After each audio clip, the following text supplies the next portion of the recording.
ಅವಧಿಯಲ್ಲಿ ರಾಸಾಯನಿಕ ಕ್ರಿಯೆ ಅಂದ್ರೇನು, ರಾಸಾಯನಿಕ ಸಮೀಕರಣ ಅಂದ್ರೇನು, ರಾಸಾಯನಿಕ ಸಮೀಕರಣವನ್ನ ಹೇಗೆ ಸರಿದೂಗಿಸಬೇಕು, ಹೇಗೆ ಸರಿದೂಗಿಸಬೇಕು ಅನ್ನೋದನ್ನ ನಾವು 4 ಅಂಶಗಳ ಬಗ್ಗೆ ನಾವು ಇಂದಿನ ತರಗತಿಯಲ್ಲಿ ಅಧ್ಯಯನ ಮಾಡಿದ್ವಲ್ವಾ. ಇವತ್ತಿನ ಅಧ್ಯಾಯದಲ್ಲಿ ರಾಸಾಯನಿಕ ವಿಧಗಳ ಬಗ್ಗೆ ನಾವು ಅಭ್ಯಾಸ ಮಾಡೋಣ. ಓಕೆನಾ? ಹಾಗಾದ್ರೆ ಈ ರಾಸಾಯನಿಕ ವಿಧಗಳ ಬಗ್ಗೆ ಅಧ್ಯಯನ ಮಾಡಲಿಕ್ಕೆ ನಾವು ಒಂದಿಷ್ಟು ಪ್ರಯೋಗ ಮೂಲಕ ಇದ್ರ ಬಗ್ಗೆ ಅರ್ಥ ಮಾಡ್ಕೊಳ್ತಾ ಹೋಗೋಣ. ರೈಟ್? ಸರಿ, ಹಾಗಾದ್ರೆ ರಾಸಾಯನಿಕ ಇಲ್ಲಿ ಒಂದಿಷ್ಟು ವಸ್ತುಗಳನ್ನು ಇಟ್ಟಿದ್ದೀನಿ ನಾನೀಗ. ಸೊ ಇದರ ಹೆಸರೇನಿದ್ರದ್ದು ಕ್ಯಾಲ್ಸಿಯಂ ಆಕ್ಸೈಡ್. ಕ್ಯಾಲ್ಸಿಯಂ ಆಕ್ಸೈಡ್ ಅನ್ನೋದು ಅದರ ಅಣುಸೂತ್ರ ಏನು? ಕ್ಯಾಲ್ಸಿಯಂ ಆಕ್ಸೈಡ್ ಅನ್ನೋದು ರಾಸಾಯನಿಕ ಹೆಸರು, CaO ಅನ್ನೋದು ಅದರ ಅಣುಸೂತ್ರ. ಇದನ್ನ ಸಾಮಾನ್ಯವಾಗಿ ಏನಂತ ಕರಿತೀವಿ? ಇದನ್ನ ಸುಣ್ಣದ ಪುಡಿ ಅಂತ ಕರಿತೀವಿ. ಹೌದಲ್ಲ? ಇದು ಸುಣ್ಣದ ಪುಡಿ. ನೀವೇನಕ್ಕೆ ಬಳಸ್ತೀವಿ? ಸುಣ್ಣದನ್ನ ಅಡಿಗೆಗೆ ಬಳಸ್ತೀವಿ, ಮತ್ತೆ ಅಡಿಗೆಗೆ ಅದರ ಏನು ಮಡ್ಡಿಗೆ ಬೆಳಿಲಿಕ್ಕೆ ಇದನ್ನ ಬಳಸ್ತೀವಿ. ಹೌದಲ್ವಾ?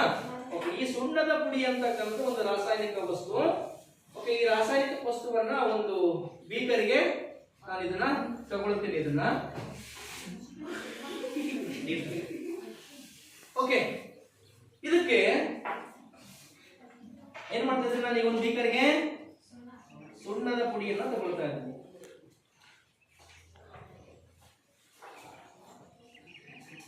ಸುಣ್ಣದ ಪುಡಿಯನ್ನ ತಗೊಳ್ತಾ ಇದ್ದೀನಿ. ಓಕೆ,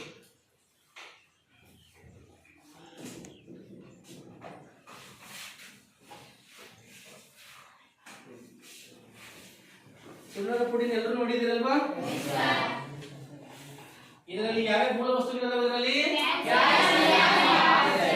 ಕ್ಯಾಲ್ಸಿಯಂ ಮತ್ತು ಎರಡು ಮೂಲ ವಸ್ತುಗಳ ಸಂಯೋಜನೆ ಆಗಿರ್ತಕ್ಕಂಥದ್ದು. ಇದನ್ನ ಕ್ಯಾಲ್ಸಿಯಂ ಆಕ್ಸೈಡ್ ಅಂತ ಕರಿತೀವಿ. ಇದರ ಸೂತ್ರ CaO. ಇದಕ್ಕೆ ನಾನು ಏನ್ ಮಾಡ್ತಾ ಇದ್ದೀನಿ ಅಂದ್ರೆ, ಇದು ಒಂದು ಸಂಯುಕ್ತ ವಸ್ತು. ಹೌದಲ್ವಾ? ಇದು ಒಂದು ರಾಸಾಯನಿಕ ವಸ್ತು. ಓಕೆ, ನೀರು ಒಂದು ರಾಸಾಯನಿಕ ವಸ್ತು. ಹೌದಲ್ವಾ? ಅಂದ್ರೆ ಒಂದು ವಸ್ತುವಿಗೆ ಇನ್ನೊಂದು ವಸ್ತುವನ್ನ ಸೇರಿಸ್ತಾ ಇದ್ದೀನಿ. ಹೌದಲ್ವಾ? ಇದು ಒಂದು ವಸ್ತು, ಇದು ಒಂದು ವಸ್ತು.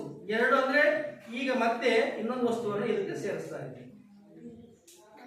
ಹೊಗೆ ಬರ್ತೈತಲ್ವಾ? ಓಕೆ, ಹೊಗೆ ಬರ್ತೈತಲ್ವಾ? ಹೊಗೆ. ಆಮೇಲೆ ಇದನ್ನ ಬೀಕರ್ನ ಇದನ್ನ ಹುಟ್ಟು ನೋಡಿ, ಒಂದಿಷ್ಟು ಬಿಸಿ ಆಗ್ತಾ ಇದೆ. ಓಕೆನಾ? ಬಿಸಿ ಅಂದ್ರೆ ಒಂದಿಷ್ಟು ಬಿಸಿ ಆಗ್ತಾ ಇದೆ. ಓಕೆನಾ? ಸೊ ಎರಡು ವಸ್ತುಗಳನ್ನ ಸೇರಿಸಿದ್ ನಾನೀಗ. ಹೌದಲ್ವಾ? ಎರಡು ವಸ್ತುಗಳನ್ನ ಸೇರಿಸಿದ್ದೀನಿ. ಯಾವ್ಯಾವುದು? ನೀರು ಮತ್ತೆ ಕ್ಯಾಲ್ಸಿಯಂ ಆಕ್ಸೈಡ್ ಅಥವಾ ಸುಣ್ಣವನ್ನ ಸೇರಿಸಿದ್ದೀನಿ. ಅಂದ್ರೆ ಎರಡು ವಸ್ತುಗಳು ಒಂದರಲ್ಲೇ ಇದಾವೆ ಅಲ್ವಾ? ಅಂದ್ರೆ ಎರಡು ವಸ್ತುಗಳು ಸಂಯೋಜನೆ ಆಗಿದೆ.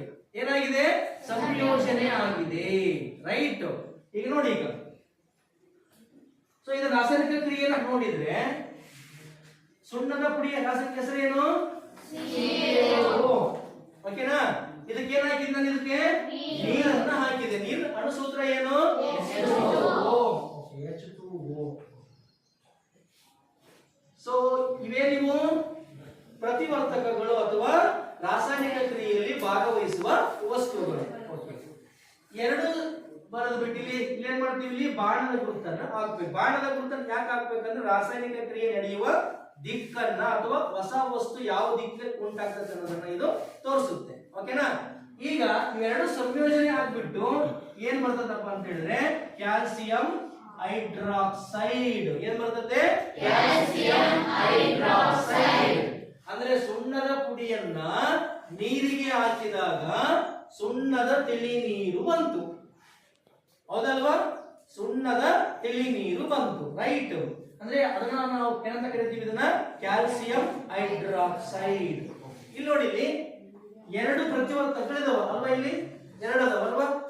ಇಲ್ಲಿ ಎರಡು ಪ್ರತಿವರ್ತಕಗಳು ಸೇರಿ ಎಷ್ಟು ಉತ್ಪನ್ನಗಳು ಬಂದವು? ಒಂದು ಉತ್ಪನ್ನ ಬಂದಿದೆ. ಇಲ್ಲಿ ಪ್ಲಸ್ ಆಗಿದೆ, ಮತ್ತೆ ಇಲ್ಲಿ ಒಂದೇ ಬಂದಿರೋದು. ಅಂದ್ರೆ ರಾಸಾಯನಿಕ ಕ್ರಿಯೆಯಲ್ಲಿ ಎರಡು ಪ್ರತಿವರ್ತಕಗಳು ಅಂದ್ರೆ ಎರಡಕ್ಕಿಂತ ಹೆಚ್ಚು ಇರಬಹುದು. ಎರಡೇ ಇರಬೇಕು ಅಂತ ಏನಿಲ್ಲ. ಎರಡು ಅಥವಾ ಎರಡಕ್ಕಿಂತ ಹೆಚ್ಚು ವಸ್ತುಗಳು ರಾಸಾಯನಿಕವಾಗಿ ಸೇರಿ ಒಂದು ಉತ್ಪನ್ನವನ್ನು ಉಂಟು ಮಾಡಿದ್ರೆ ಅಂತ ರಾಸಾಯನಿಕ ಕ್ರಿಯೆಯನ್ನು ನಾವು ಏನಂತ ಕರಿತೀವಪ್ಪ ಅಂತ ಹೇಳಿದ್ರೆ ರಾಸಾಯನಿಕ ಸಂಯೋಜನೆ ಅಂತ ಕರಿತೀವಿ. ಏನಂತ ಕರಿತೀವಿ? ರಾಸಾಯನಿಕ ಸಂಯೋಜನೆ ಅಥವಾ ರಾಸಾಯನಿಕ ಸಂಯೋಗ ಅಂತ ಕರಿತೀವಿ. ರಾಸಾಯನಿಕ ಸಂಯೋಗ. ಓಕೆನಾ? ಇದು ರಾಸಾಯನಿಕ ಕ್ರಿಯೆಗಳಲ್ಲಿ ಒಂದು.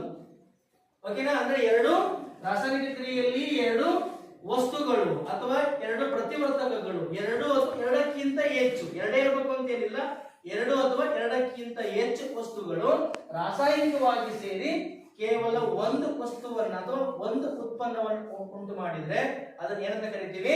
ರಾಸಾಯನಿಕ ಸಂಯೋಗ ಅಥವಾ ರಾಸಾಯನಿಕ ಸಂಯೋಜನೆ ಅಂತ ಕರಿತೀವಿ. ಎರಡು ಸೇರಿ ಒಂದಾಯ್ತು. ಎರಡು ಅಥವಾ ಎರಡಕ್ಕಿಂತ ಹೆಚ್ಚು ವಸ್ತುಗಳು ಸೇರಿ ಒಂದು ಉತ್ಪನ್ನ ಬಂದ್ರೆ ಅದನ್ನ ರಾಸಾಯನಿಕ ಸಂಯೋಗ. ಈಗ ಫಾರ್ ಎಕ್ಸಾಂಪಲ್ ಅನದರ್ ಎಕ್ಸಾಂಪಲ್ ತಗೊಳ್ಳೋಣ ರಾಸಾಯನಿಕ ಸಂಯೋಜನೆ. ಈಗ ಫಾರ್ ಎಕ್ಸಾಂಪಲ್ ಸೋಡಿಯಂ ಆಕ್ಸೈಡ್. ಓಕೆನಾ? ಅಂದ್ರೆ ಸೋಡಿಯಂ ಅನ್ನ ಸುತ್ತ ಸೋಡಿಯಂ ಬೂದಿ ಬರ್ತದೆ. ಸೋಡಿಯಂ ಆಕ್ಸೈಡ್ ನೀರೇ ಕ್ರಿಯೆ ಬರ್ತದೆ ನಿಮಗೆ ಸೋಡಿಯಂ ಹೈಡ್ರಾಕ್ಸೈಡ್ ಬರ್ತದೆ. ಏನ್ ಬರ್ತದೆ? Sodium hydroxide.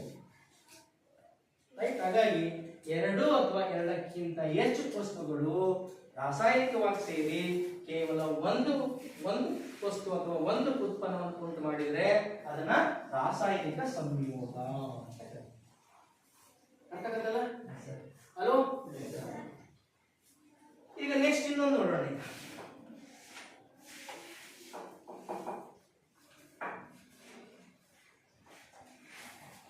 ಇನ್ನೊಂದು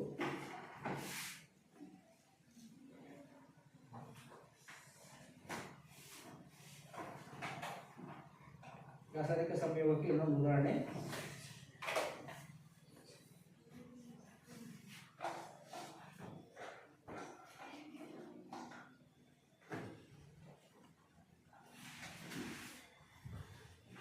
ಸೋಡಿಯಂ, ರೈಟ್?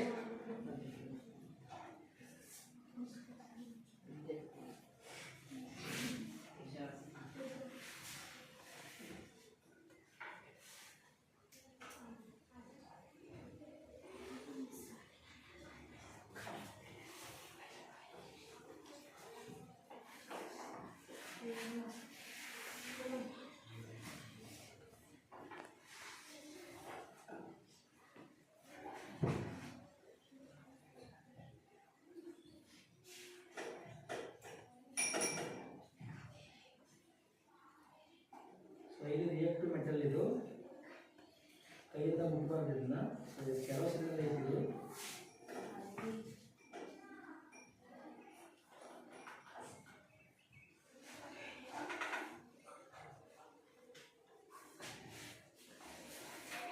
ಈ ಸೋಡಿಯಂ ಅನ್ನ ಈ ಒಂದಿಷ್ಟು ಗಾಳಿ ಬಿಟ್ಟರೆ ಅದು ಅಲ್ಲದೆ ಉರಿದು ಬಿಟ್ಟು ಪುಡಿ ಆಗ್ತದೆ.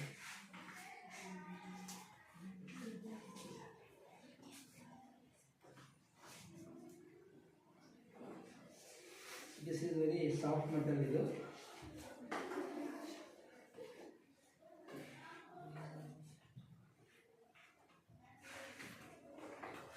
ಸೋರ್ಸ್ ಎರಡು ಸೋಡಿಯಂನ ತೋರಿಸ್ತೀನಿ.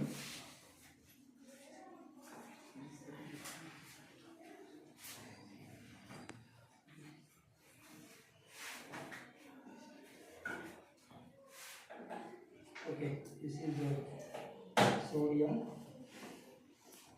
ಇದು ಕೆರೋಸಿನ್ ಅಲ್ಲಿ ಇಟ್ಟಿರೋದ್ರಿಂದ ಸ್ವಲ್ಪ ಡ್ರೈ ಆಗ್ತದೆ ಅದು. So this is sodium. So chocolate ಹೆಂಗಿರುತ್ತೆ ವೈಟ್ ಇರುತ್ತೆ. ಓಕೆನಾ? ರೈಟ್. ಸೋಡಿಯಂ ಯಾರು ನೋಡಿಲ್ಲ ನೋಡಿ, this is sodium. Okay, right. ಇದು ಸಿಮೆಂಟ್ ಅಲ್ಲಿ ಇಟ್ಟಿರೋದ್ರಿಂದ ಟೈಮ್ ತಗೊಳ್ತದೆ ಇದು. ಓಕೆನಾ? ಸೋಡಿಯಂ. ಓಕೆ, ಅಲ್ಲಿಲ್ವಾ ನೋಡಿ.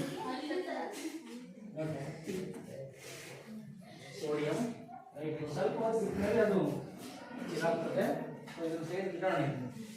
ಇದೇನಾಗ್ತದೆ, ಸೋಡಿಯಂ ನಿಧಾನವಾಗಿ ಗಾಳಿ ಜೊತೆಗೆ ವರ್ತನೆ ಮಾಡಿದ್ರೆ ಗಾಳಿಲಿರ್ತಕ್ಕಂಥ ಆಮ್ಲಜನಕದೊಂದಿಗೆ ವರ್ತಿಸ್ಬಿಟ್ಟು, for example sodium is react with oxygen. Form. ಓಕೆನಾ? ಅಂದ್ರೆ ಸೋಡಿಯಂ ಗಾಳಿಯಲ್ಲಿರ್ತಕ್ಕಂಥ ಆಮ್ಲಜನಕದೊಂದಿಗೆ ವರ್ತಿಸಿದಾಗ ಏನಾಗುತ್ತೆ, ಅದು ಸೋಡಿಯಂ ಆಕ್ಸೈಡ್. ನೋಡಿ, ಎರಡು ವಸ್ತುಗಳು ಸೇರಿ ಒಂದು ಉತ್ಪನ್ನ ಬಂತು, ಎರಡು ವಸ್ತುಗಳು ಸೇರಿ ಒಂದು ಉತ್ಪನ್ನ. ಹಾಗಾಗಿ ಎರಡು ಅಥವಾ ಎರಡಕ್ಕಿಂತ ಹೆಚ್ಚು ವಸ್ತುಗಳು ಅಥವಾ ಪ್ರತಿವರ್ತಕಗಳು ಸೇರಿ ಕೇವಲ ಒಂದು ಉತ್ಪನ್ನವನ್ನು ಉಂಟು ಮಾಡುವಂತಹ ಕ್ರಿಯೆಗಳಿಗೆ ಏನಂತ ಕರಿತೀವಿ? ರಾಸಾಯನಿಕ ಸಂಯೋಜನೆ ಅಂತ ಕರೀತಾರೆ. ಸಾಮಾನ್ಯವಾಗಿ ಇಲ್ಲಿ ರಾಸಾಯನಿಕ ಸಂಯೋಜನೆ ಆಗುವಾಗ ಈ ಕ್ರಿಯೆಯಲ್ಲಿ ಉಷ್ಣ ಬಿಡುಗಡೆ ಆಗ್ತದೆ.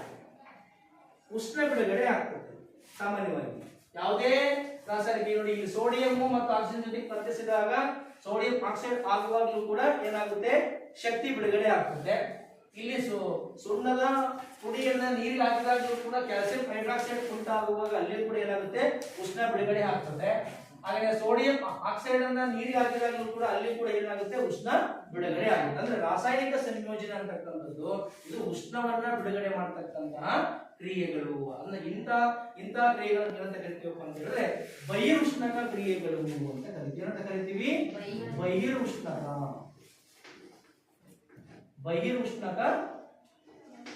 ಕ್ರಿಯೆಗಳು ಅಂತ ಕರಿತೀವಿ. ಬಹಿರುಷ್ಣಕ ಕ್ರಿಯೆಗಳು. ಬಹಿರ್ ಅಂತ ಹೇಳಿದ್ರೆ ಹೊರಗಡೆ, ಉಷ್ಣಕ ಅಂದ್ರೆ ಬಿಡುಗಡೆ, ಉಷ್ಣವನ್ನ ಬಿಡುಗಡೆ ಮಾಡತಕ್ಕಂಥ ಕ್ರಿಯೆಗಳಿಗೆ ಅಂತ ಕರಿತೀವಿ ಬಹಿರುಷ್ಣಕ ಕ್ರಿಯೆಗಳು. ಬಹಿರುಷ್ಣಕ ಕ್ರಿಯೆಗಳು ಅಂದ್ರೆ ರಾಸಾಯನಿಕ ಕ್ರಿಯೆಯಲ್ಲಿ ಉಷ್ಣ ಬಿಡುಗಡೆ ಆಗುವುದನ್ನು ಏನಂತ ಕರಿತೀವಿ? ಬಹಿರುಷ್ಣಕ ಕ್ರಿಯೆಗಳು ಅಂತ ಕರಿತೀವಿ. ಹಾಗಾಗಿ ರಾಸಾಯನಿಕ ಸಂಯೋಜನೆ ಅಂತಕ್ಕಂಥದ್ದು ಒಂದು ಬಹಿರುಷ್ಣಕ ಕ್ರಿಯೆ. ರೈಟ್? ಓಕೆ. ಈಗ ನಾವು ಉಸಿರಾಡ್ತೀವಿ, ನಾವು ಕೂಡ ಉಸಿರಾಡ್ತೀವಲ್ವಾ? ಅಂದ್ರೆ ಆಮ್ಲಜನಕ ಒಳ ತಗೊಳ್ತೀವಿ, ಕಾರ್ಬನ್ ಡೈಆಕ್ಸೈಡ್ ಅನ್ನ ಹೊರ ಹಾಕ್ತೀವಿ. ಈಗ ಎಲ್ಲರೂ ಕೂಡ ಮೂಗತ್ರನ್ನ ಕೈಯನ್ನು ಹಿಡ್ಕೊಂಡು ಉಸಿರಾಡ್ರಿ. ಮೂಗತ್ರ ಹಿಡ್ಕೊಂಡು ಜೋರ್ ಉಸಿರಾಡ್ರಿ. ಏನ್ ಬರ್ತದೆ? ಬಿಸಿ ಗಾಳಿ. ಅಂದ್ರೆ ಬಿಸಿ ಗಾಳಿ ಅಂತ ಹೇಳಿದ್ರೆ ಕಾರ್ಬನ್ ಡೈಆಕ್ಸೈಡ್ ಬಿಡುಗಡೆ ಮಾಡ್ತಾ ಇದೀವಿ ಅಂತ ಹೇಳಿದ್ರೆ ಉಷ್ಣ ಬಿಡುಗಡೆ ಮಾಡ್ತಾ ಇದೀವಿ. ಹಾಗಾಗಿ ಉಸಿರಾಟ ಒಂದು ಬಹಿರುಷ್ಣಕ ಕ್ರಿಯೆ. ಅಲ್ಲಿ ಏನಾಗುತ್ತೆ ಅಂದ್ರೆ ನಾವು ಊಟ ಮಾಡಿದೀವಲ್ವಾ, ಊಟ ಮಾಡಿರ್ತಕ್ಕಂಥ ಗ್ಲುಕೋಸ್ ಅಂದ್ರೆ ಜೀರ್ಣವಾಗಿದ್ದ ಅಂದ್ರೆ ಜೀರ್ಣ ಆದ್ಮೇಲೆ ಏನಾಗುತ್ತೆ, ಇಲ್ಲಿ ಗ್ಲುಕೋಸ್ ಜೊತೆಗೆ ಆಮ್ಲಜನಕ ಅಂತಂದ್ರೆ ಸುಡಲ್ಪಟ್ಬಿಟ್ಟು ಏನಾಗುತ್ತೆ, ಎನರ್ಜಿ ಬಿಡುಗಡೆ ಆಗ್ತದೆ. ಓಕೆನಾ? ಅದೇ ರೀತಿ ನಾವು ಎನರ್ಜಿ ಬಿಡುಗಡೆ ಆಗೋದ್ರ ಜೊತೆಗೆ ಕಾರ್ಬನ್ ಡೈಆಕ್ಸೈಡ್ ಬಿಡುಗಡೆ ಆಗ್ತಾ ಇರ್ತದೆ. ಈ ಕಾರ್ಬನ್ ಡೈಆಕ್ಸೈಡ್ ಅನ್ನ ಹೊರ ಹಾಕ್ತಾ ಇರ್ತೀವಿ. ಹೊರ ಹಾಕ್ತಕ್ಕಂಥ ಪ್ರಕ್ರಿಯೆಯಲ್ಲಿ ಉಷ್ಣ ಬಿಡುಗಡೆ ಆಗ್ತದಲ್ಲ, ಅದು ಕೂಡ ಒಂದು ಬಹಿರುಷ್ಣಕ ಕ್ರಿಯೆ. ಉಸಿರಾಟ ಒಂದು ಬಹಿರುಷ್ಣಕ ಕ್ರಿಯೆ. ಎಕ್ಸಾಂಪಲ್ ಕೊಡಬಹುದಲ್ಲ ಪರೀಕ್ಷೆಯಲ್ಲಿ? ಬಹಿರುಷ್ಣಕ ಕ್ರಿಯೆಯನ್ನು ಉಸಿರಾಟ ಎಕ್ಸಾಂಪಲ್ ಕೊಡಬಹುದು. ಹಾಗೇನಾ? ಹಾಗಾಗಿ ಬಹಿರುಷ್ಣಕ ಕ್ರಿಯೆ ಯಾವಾಗಲೂ ಸಂಯೋಜನೆ, ರಾಸಾಯನಿಕ ಸಂಯೋಜನೆ ಕ್ರಿಯೆ ಅಂದ್ರೆ ರಾಸಾಯನಿಕ ಸಂಯೋಜನೆಯಲ್ಲಿ ಉಷ್ಣ ಬಿಡುಗಡೆ ಆಗ್ತಕ್ಕಂಥದ್ದು. ರೈಟ್? ಹಾಗಾಗಿ ರಾಸಾಯನಿಕ ಸಂಯೋಗ ಒಂದು ಬಹಿರುಷ್ಣಕ ಕ್ರಿಯೆಗೆ ಉದಾಹರಣೆ ಆಗ್ತದೆ. ಇನ್ನ ಇದು ರಾಸಾಯನಿಕ ಸಂಯೋಗ ಒಂದು ರಾಸಾಯನಿಕ ವಿಧಗಳಲ್ಲಿ ಒಂದು. ಯಾವುದು? ರಾಸಾಯನಿಕ ಸಂಯೋಗ. ಸಾಮಾನ್ಯವಾಗಿ ಕೆಲವೊಂದು ವಸ್ತುಗಳು, ಈಗ ಫಾರ್ ಎಕ್ಸಾಂಪಲ್ ಈ ಸುಣ್ಣದ ಕಲ್ಲು ಅಂದ್ರೆ ಸುಣ್ಣದ ಪುಡಿಯಿಂದ ಮಾಡಬೇಕಾದ್ರೆ ಸುಣ್ಣದ ಕಲ್ಲು ಬೇಕು. ಏನ ಗೂಡುಗಳಲ್ಲಿ ಸುಣ್ಣದ ಕಲ್ಲನ್ನು ತಗೊಂಡು ಸುಡ್ತಾರೆ. ಸುಟ್ಟಾಗ ಏನ್ ಬರ್ತದೆ? ಸುಣ್ಣ ಬರ್ತದೆ. ಓಕೆನಾ? ಈ ಫಾರ್ ಎಕ್ಸಾಂಪಲ್ ನೋಡಿ, ಈಗ ಸುಣ್ಣದ ಕಲ್ಲು ರಾಸಾಯನಿಕ ಹೆಸರು ಏನು? Calcium carbonate. ಅದರ ಅಣುಸೂತ್ರ ಏನು? CaCO3. ಇದಕ್ಕೆ ಏನ್ ಮಾಡ್ತಾರೆ ಅಂದ್ರೆ ಇದನ್ನ ಉಷ್ಣ ಕೊಡಬೇಕು. ಇದಕ್ಕೆ ಇಲ್ಲಿ ಉಷ್ಣ ಬಿಡುಗಡೆ ಆಯ್ತು. ಇಲ್ಲಿ ಏನಾಗುತ್ತೆ, ಇಲ್ಲಿ ಉಷ್ಣವನ್ನ ಒದಗಿಸ್ಬೇಕು. ಇಲ್ಲಿ ಸುಣ್ಣದ ಕಲ್ಲಿಗೆ ಉಷ್ಣವನ್ನ ಕೊಡಬೇಕು. ಉಷ್ಣವನ್ನ ಕೊಟ್ಟಾಗ ಏನಾಗ್ತದೆ ಅಂತ ಹೇಳಿದ್ರು ವಿಭಜನೆ ಆಗ್ತದೆ. ಓಕೆನಾ?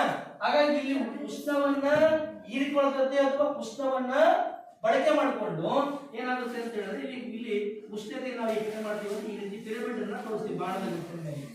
ಬಾಣದ ಗುರುತಿನ ಮೇಲೆ ಈ ರೀತಿ ಪಿರಮಿಡ್ ತೋರಿಸಿದೀವಿ ಅಂತ ಹೇಳಿದ್ರೆ ಇಲ್ಲಿ ಪ್ರತಿವರ್ತಕಗಳಿಗೆ ಶಾಖವನ್ನ ಕೊಡಬೇಕು ಅಂತ ಅರ್ಥ. ಓಕೆನಾ?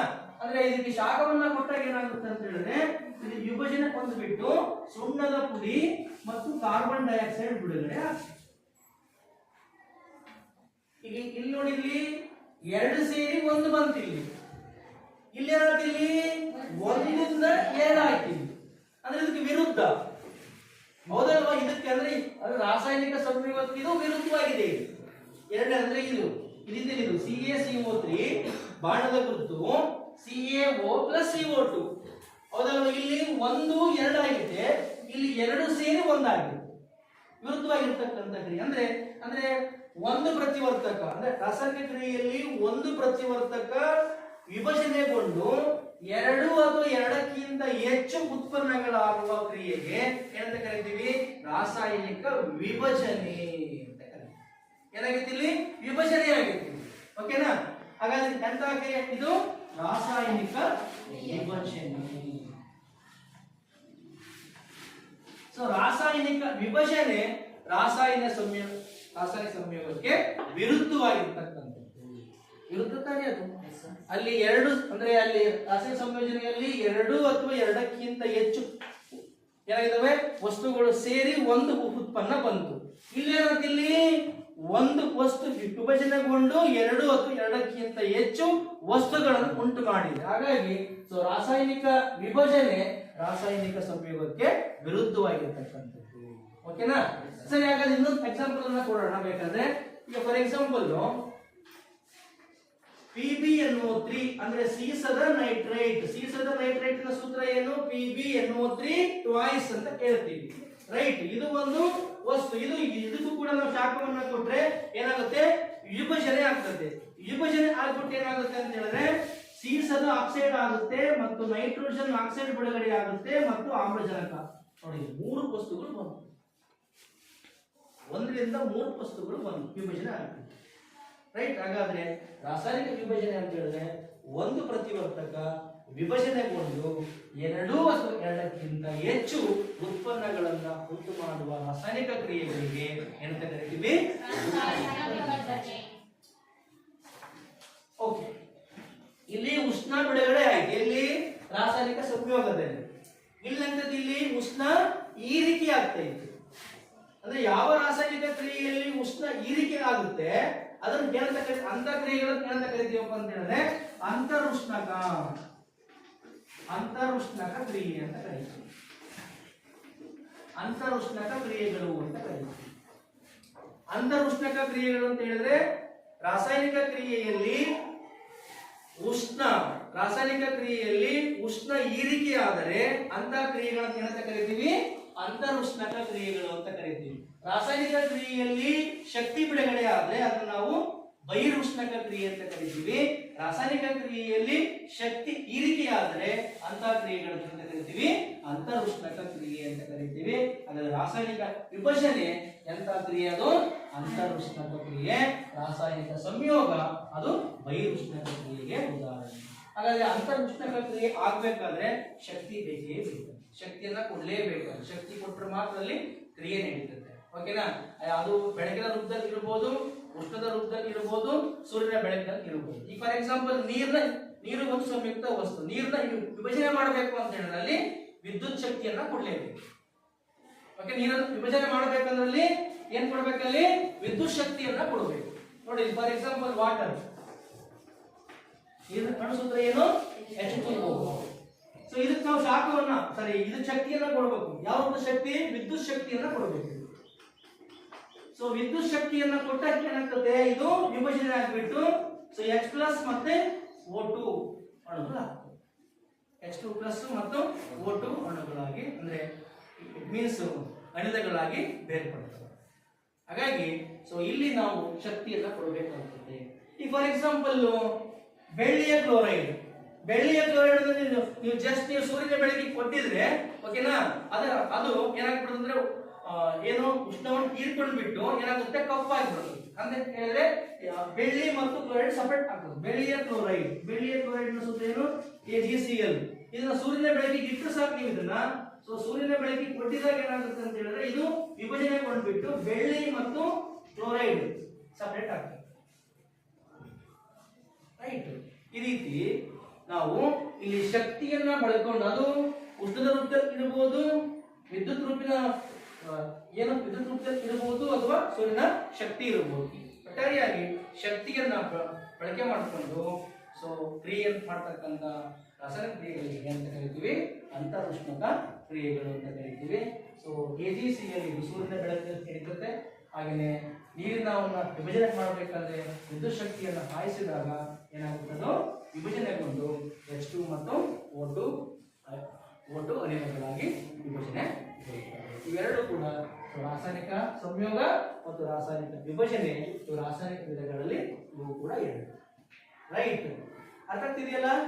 ಓಕೆ, ಈಗ ಪ್ರಶ್ನೆ ಮಾಡ್ಬೋದಲ್ಲ? ಈಗ ಪ್ರಶ್ನೆ ಕೇಳ್ಬೋದಲ್ಲ? ಈಗ ಅರ್ಥ ಆಗೈತೆ? ಓಕೆ ನಾಗರಾಜು, ರಾಸಾಯನಿಕ ಸಂಯೋಗ ಓಕೆ ಎಂತ ಕ್ರಿಯೆ ಅಂತ ಕರಿತೀವಿ ರಾಸಾಯನಿಕ ಸಂಯೋಗವನ್ನು? ಅಂತರ್ ಉಷ್ಣಕಣು ಬಹಿರ್ ಉಷ್ಣಕಣು. ರಾಸಾಯನಿಕ ಸಂಯೋಜನೆ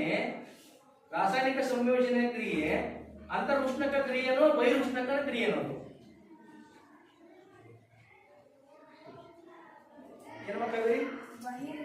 ಬಹಿರ್ ಉಷ್ಣಕ ಕ್ರಿಯೆ. ಅಲ್ಲಿ ಮೇಲೆ ಏನನ್ನ ನೀವು ಇನ್ವಾಲ್ವ್ ಮಾಡ್ಕೋಬೇಕು ಹೇಳೋದ ನಾನು ನೋಡ್ರಿ ರಿಪೀಟ್ ಮಾಡ್ತಾ ಇದೀನಲ್ವಾ? ರಿಪೀಟ್ ಯಾಕೆ ಮಾಡ್ತಾ ಇದೀನಿ ಅಂತ ಹೇಳಿದ್ರೆ ಕೆಲವರಿಗೆ ಒಂದ್ ಸೈಡ್ ಅರ್ಥ ಆಗತ್ತೆ, ಇನ್ ಕೆಲವರಿಗೆ ಎರಡು ಸೈಡ್ ಅರ್ಥ ಆಗತ್ತೆ, ಇನ್ ಕೆಲವರಿಗೆ ಮೂರು ಸೈಡ್ ಅರ್ಥ ಆಗಲ್ಲ. ಅದನ್ನ ರಿಪೀಟ್ ಮಾಡ್ತಾ ಇದೀನಿ. ಯಾಕೆ ಅಂತ ಹೇಳಿದ್ರೆ ಸ್ವಲ್ಪ ಕೆಳಗೆ ಅಂದ್ರೆ ಒಳಗಡೆ ಹೋಗ್ಲಿ ಅಂತ. ಓಕೆನಾ? ರಾಸಾಯನಿಕ ಸಂಯೋಗ ಅದು ಒಂದು ಬಹಿರುಷ್ಣಕ ಕ್ರಿಯೆಯಾಗಿದೆ. ರೈಟ್. ಓಕೆ, ಈಗ ಈ ಏನ್ ಸಮೀಕರಣಗಳನ್ನ ಬರೆದಿದ್ದೀನಿ, ಈ ಸಮೀಕರಣಗಳನ್ನ ಸರಿದೂಗಿಸ್ಬೇಕು. ಓಕೆನಾ? ಎಲ್ಲರೂ ಸರಿದೂಗಿಸ್ಬೇಕು. ರೈಟ್, ಸರಿದೂಗಿಸಿ. ಎಲ್ಲರೂ ಸರಿದೂಗಿಸಿ. ಕೂತ್ಕೊಳ್ಳಿ. ಅಲ್ಲಿ ಬರೆದಿದ್ದೀನಲ್ವಾ? O2 Na plus O2 gives rise to Na2O. Fast ಒಂದೇನ್ ಮಾಡಿ. ಫಸ್ಟ್ ಒಂದೇನ್ ಮಾಡಿ ಸಂಯೋಗ. ಇಲ್ಲೂ CaCO3 ಬಾಣದ ಗುರುತು CaO plus CO2. ಇದು ಯಾವ ರಾಸಾಯನಿಕ ಸಂಯೋಗ?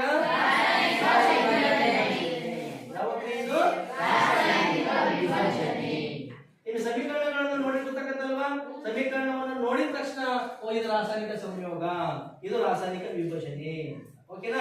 ಇವೆರಡೇ ಅಲ್ಲ, ಇನ್ನ ಸರಿ ಎರಡು ವಿಧಗಳಿದ್ದಾವೆ. ಸೊ ಅದನ್ನ ನಾವು ಮುಂದಿನ ನೋಡೋದಂತೆ. ಈಗ ಇವನ್ನ ಬ್ಯಾಲೆನ್ಸ್ ಮಾಡಬೇಕು. ರಾಸಾಯನಿಕ ಪದ ಇದು ಕನ್ನಡದಲ್ಲಿ ಏನಂತ ಕರೀತಾರೆ? ಲಾಸ್ಟ್ ಕ್ಲಾಸ್ ಅಲ್ಲಿ ಹೇಳಿದ್ದೀನಿ ನಾನೇ ಹೊಸದು ಹೇಳ್ತಾ ಇಲ್ಲ. ಇದನ್ನೀಗ ತಂದಿತ್ತು ನೋಡ್ರಿ, ಇದ್ರಾಗ ಪೇಪರ್ನ ತಂದಿದ್ದು. ಸುಣ್ಣದ ಪುಡಿ. ಪೌಡರ್ ಅಂದ್ರೆ ಪುಡಿ. ಎರಡು ಪದಗಳು ಪರಿಚಯ ಇರಬೇಕು. ಸುಣ್ಣದ ಪುಡಿಯನ್ನ ರಾಸಾಯನಿಕವಾಗಿ ನಾವು ಏನಂತ ಕರಿತೀವಿ? ಕ್ಯಾಲ್ಸಿಯಂ ಆಕ್ಸೈಡ್ ಅಂತ ಕರಿತೀವಿ. ಪುಡಿನ ಪೌಡರ್ ಅಂತ ಕರಿತೀವಿ. ಸುಣ್ಣಿಗೆ ಒಂದು ರಾಸಾಯನಿಕ ಹೆಸರಿದೆ. ಹೆಸರೇನಪ್ಪ ಅಂದ್ರೆ ಕ್ಯಾಲ್ಸಿಯಂ ಆಕ್ಸೈಡ್. ಇದರ ಸೂತ್ರ ಏನು? CaO. ಇದರ ಅಣುಸೂತ್ರ ಏನು? CaO.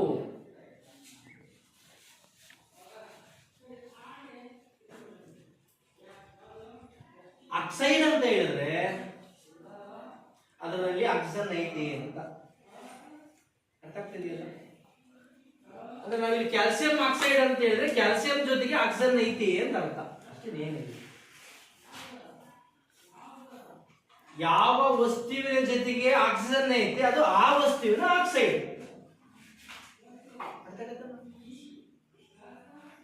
ಆಕ್ಸೈಡ್ ಅಂತಕ್ಕಂಥ ಪದ ನಾವು ಬಳಸ್ತಾ ಇದೀವಿ ಅಂದ್ರೆ ಆ ವಸ್ತು ಅಂದ್ರೆ ಒಂದು ವಸ್ತುವಿನ ಜೊತೆಗೆ ಆಮ್ಲಜನಕ ಸೇರ್ಕೊಂಡತೆ ಅಂತ. ಈಗ ನಾನು ಕ್ಯಾಲ್ಸಿಯಂ ಆಕ್ಸೈಡ್ ಅಂತ ಕರಿತೀನಿ ಅಂತ ಹೇಳಿದ್ರೆ ಕ್ಯಾಲ್ಸಿಯಂ ಜೊತೆಗೆ ಆಕ್ಸಿಜನ್ ಐತಿ ಅಂತ ಅರ್ಥ. Very simple. ಸೂತ್ರ ನೆನ್ಪಿಟ್ಕೊಳ್ಳೋದು ಬಹಳ ಸಿಂಪಲ್. ಅಂದ್ರೆ ನಾವು ಪದಗಳ ಪರಿಚಯ ಇರಬೇಕು ನಮಗೆ ಅಷ್ಟೇ.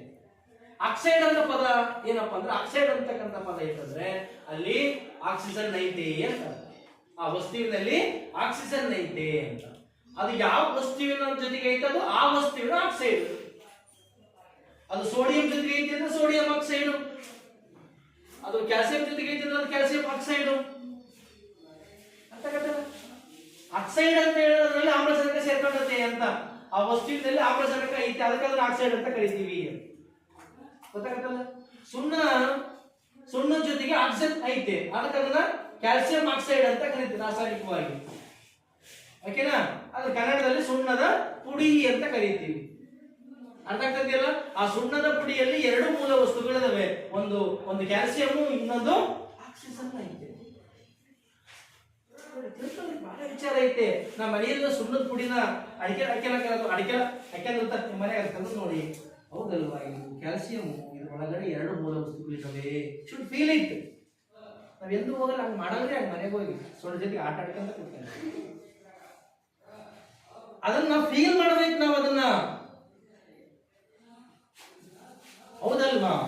ಓ, ಈ ಸುಣ್ಣದ ಜೊತೆಗೆ ಆಕ್ಸಿಜನ್ ಅಂದ್ರೆ ಕ್ಯಾಲ್ಸಿಯಂ ಮತ್ತು ಆಕ್ಸಿಜನ್ ಸಂಯೋಜನೆಯಿಂದ ಸುಣ್ಣ ಬಂದಿದೆ. ಇದರಲ್ಲಿ ಎರಡು ಮೂಲ ವಸ್ತುಗಳಿದಾವೆ, ಒಂದು ಕ್ಯಾಲ್ಸಿಯಂ, ಇನ್ನೊಂದು ಆಕ್ಸಿಜನ್. ಅವುಗಳ ಸಂಯೋಜನೆಯಿಂದ ಉಂಟಾಗಿರ್ತಕ್ಕಂಥ ಒಂದು ರಾಸಾಯನಿಕ ವಸ್ತು ಅಂತ ನೀವು ಯಾವಾಗ ಫೀಲ್ ಮಾಡ್ತೀರಿ, ಅದು ಯಾವತ್ತೂ ಮರೆಯಲ್ಲ. ನಾನು ಹೇಳ್ತಿರೋದು, ನಿಮ್ ಕಲಿಕೆ ನೀವು ಅನುಭವಿಸಬೇಕು. Education is brings to the road, brings to the your life situation. ಬರೀ ಪರೀಕ್ಷೆಗೆ ಅಷ್ಟೇ ಎಲ್ಲ ನೀವು ಕಲಿಬೇಕಾಗಿರೋದು. ಪರೀಕ್ಷೆಗೆ ಏನ್ರಿ, ಅದೇನು ಗಟ್ಟೊಡದ್ ಬರೀಬೋದು ಬಿಡ್ರಿ, ಅದೇನು ದೊಡ್ಡ ವಿಚಾರ ಅಲ್ಲ. ಆದ್ರೆ ಪರೀಕ್ಷೆಯಲ್ಲಿ ಕೇವಲ ಅಂಕಗಳನ್ನ ತಗೊಂಡು ನಾನು ಮುಂದಕ್ಕೆ ಹೋದ್ರೆ ನನ್ನ ಜೀವನದಲ್ಲಿ ನಾನು ಏನೂ ಕಲಿಯಕ್ಕಾಗಲ್ಲ, ಏನು ಸಾಧನೆ ಮಾಡಕ್ಕಾಗಲ್ಲ. ಯಾವಾಗ ನಾನು 4 ಗೋಡೆ ಮಧ್ಯದಲ್ಲಿ ಕಲ್ತಂತ ಒಂದಿಷ್ಟು ಜ್ಞಾನ ನನ್ನ ಬದುಕಿಗೆ ಬಂದ್ರೆ ನಾನು ಕಲ್ತದ್ದು ಸಾರ್ಥಕತೆ ಆಗ್ತದೆ. ಸಾರ್ಥಕ ಬದುಕು ಆಗ್ಬೇಕು. ಜ್ಞಾನವನ್ನ ಕಟ್ಕೋಬೇಕು, ಜ್ಞಾನವನ್ನ ಇಟ್ಕೋಬಾರ್ದು. ನಾವು ಪರೀಕ್ಷೆಗೆ ಇಟ್ಕೊಂಡಿದ್ವಿ, ಯಾಕೆ ಓದ್ತೀವಿ? ಪರೀಕ್ಷೆಯಲ್ಲಿ ಅಂಕ ತಗೊಳಕ್ ಇಟ್ಕೊಂಡಿದೀವಿ ಜ್ಞಾನನ.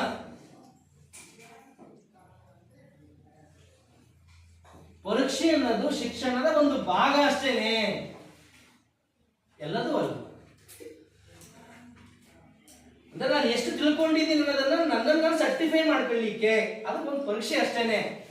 ಆದ್ರೆ ಅದರಲ್ಲಿ ನಾನು ಒಂದಿಷ್ಟು ಅಂಕ ತಗೊಂಡ್ಬಿಟ್ರೆ ನನ್ನ ಲೈಫ್ ಸೆಟ್ಲ್ ಆಯ್ತು ಅಂತಲ್ಲ. ಅದಕ್ಕೆ ಈಗ ಒಂದಿಷ್ಟು ಎಕ್ಸಾಂಪಲ್ ಅಂತ ಹೇಳಿದ್ರೆ, ಕುತ್ಕೊಳ್ಳಿ ನಿಮಿಷ ಮಾಡೋದು.